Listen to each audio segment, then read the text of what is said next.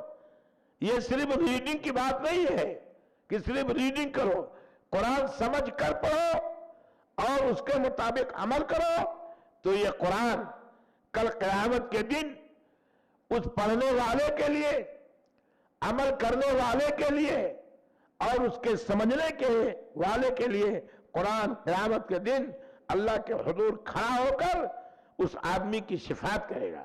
اے اللہ، تو اسے معاف کر دے، اس نے قرآن مجھ کو پڑھا ہے، سمجھا ہے اور اللہ اس پر عمل بھی کیا ہے۔